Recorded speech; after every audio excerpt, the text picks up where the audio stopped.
guys, what is up? It is James Penrose here, back again for my next video. Welcome. And yes, I know I'm kind of late to the party here and all that, but you know what? Better late than never, I would say. In this video, I'm going to be giving my discussion. As you can tell from the title, it's mostly going to be a rant. Because, quite honestly, when you look at this pay-per-view, WWE, great balls of fire, baby! Which, by the way, I hope this is the first and last time we use this name for the July pay-per-view, and we can just bring back Bad Blood, by the way, just get that out of the way. But when it all comes down to it, guys, the main event is my main focus of this video. The rest of the pay-per-view, Braun Strowman and Roman Reigns, what the fuck, that was insane.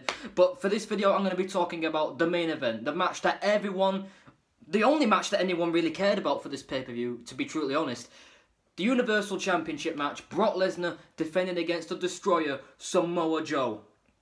Now, let me just say this, I absolutely fucking loved the build-up for this match. If there was one match that was perfectly built up towards this pay-per-view, it was this main event. I loved the build-up. How, for once, you actually build up a heel like Samoa Joe, who is not like all these cowardly chicken shit heels you see nowadays in our modern era of WWE, because the modern era heel now is always a cowardly chicken shit heel, because WWE has this mindset that that's how all heels should be booked, and when they win, it has to be done in a screwy, bullshitty way, where, you know, Bray Wyatt, apparently he did that against Seth Rollins, which again, I don't know, I haven't watched the whole pay-per-view, but I'm hearing Bray Wyatt won in a cowardly way. But back to my point, Samoa Joe hasn't been like that. He's been one of those perfectly booked heels who is so hard to screw, like, you can't really screw him up.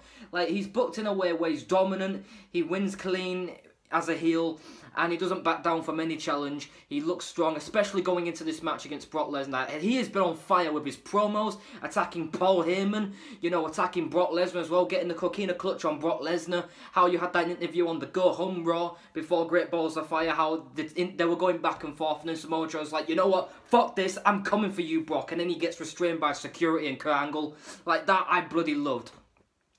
So, me going into this match, and you saw my preview and predictions video for this match, and I said there's only one or two ways they should end this match. Either end it in a no contest, or a double count out, double DQ, or a double knockout, or something like that, because a WrestleMania dream match of this caliber, there is no fucking way in hell you can only want these guys to have one match and that be it.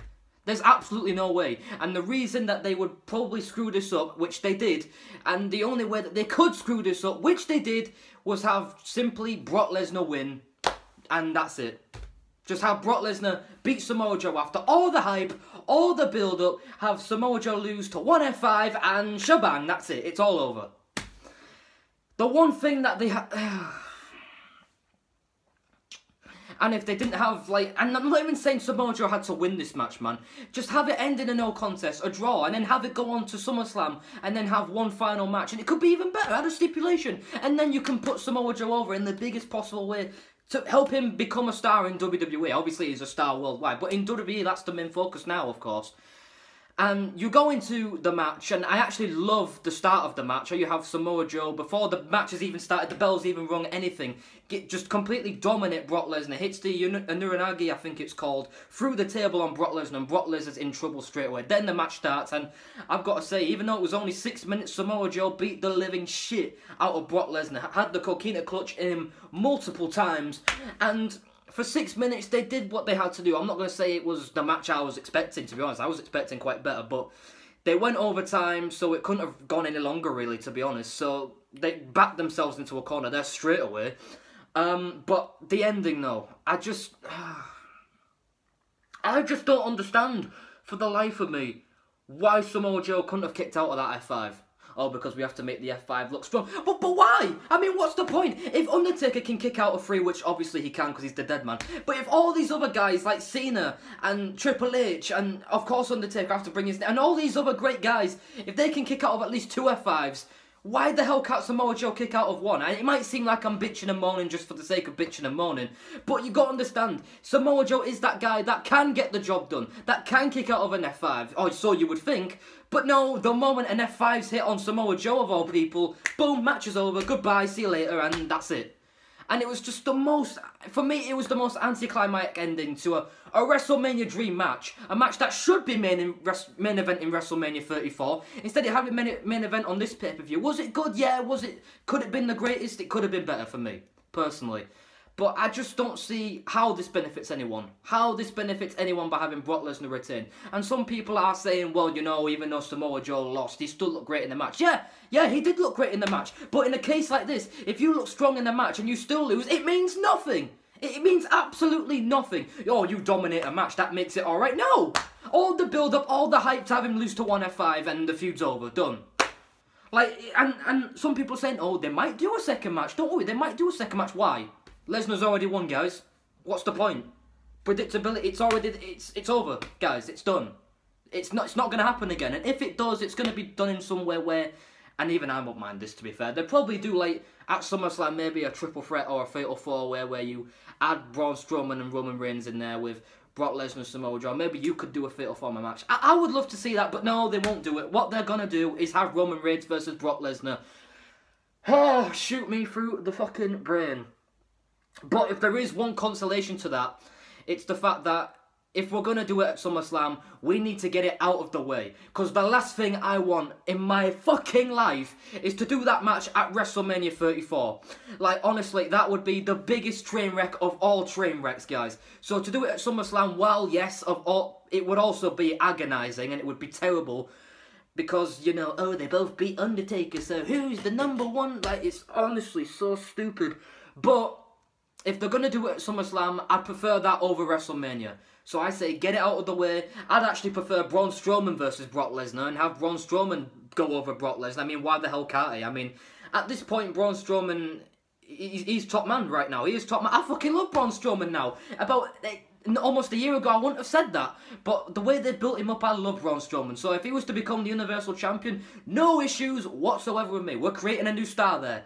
But when it comes down to Brock Lesnar and Samoa Joe, I understand why people do like this, because they did have Samoa Joe destroy Brock Lesnar throughout most of the match, and at least that is one positive. If there is any silver lining, it's the fact that Samoa Joe did not get buried. Like, there's no way you can look at that and go, he got buried. But at the same time, you could have made him a hell of a lot stronger as well. Like, at least kick out of one F5. Hell, even kick out of two F5s. Like, I don't mind. That would be realistic, but one F5, he's done after a 6-minute match. Like, I'm sorry. Like, for me, personally, I don't agree with it. I personally think it's stupid.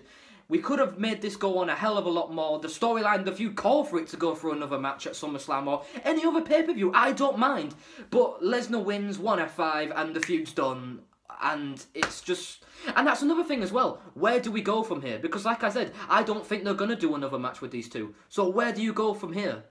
Like, do you honestly go with this whole Roman Reigns and Brock Lesnar bullshit? Or do you actually go with what I said? Maybe do, like, Braun Strowman and Brock Lesnar, or maybe do a triple threat, Samoa Joe, Braun Strowman and Brock Lesnar. I would fucking love to see that. These three monsters in the ring, triple threat match, Universal title, let's fucking have it. Get rid of Roman Reigns and all that, but I mean, you can put Roman Reigns in a fatal four-way match if you really want to, but a triple threat match, I'd prefer that the most. I would love to see a triple threat with those guys, and either have Braun Strowman or freaking Samoa Joe win the title, because again, we need to create new stars in WWE.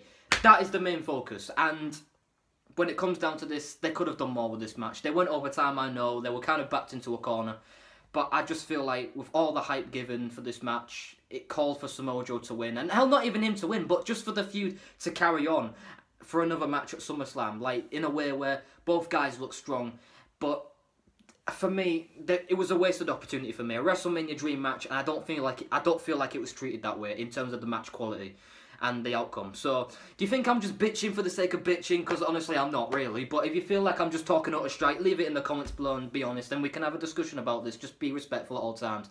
So other than that, guys, thank you guys for watching this video. I know I'm quite late to the party, but like I said, better late than never. So thank you guys for watching this video. Make sure you guys like this video, comment on this video, subscribe to my channel, and all I can say is, peace out, my brothers!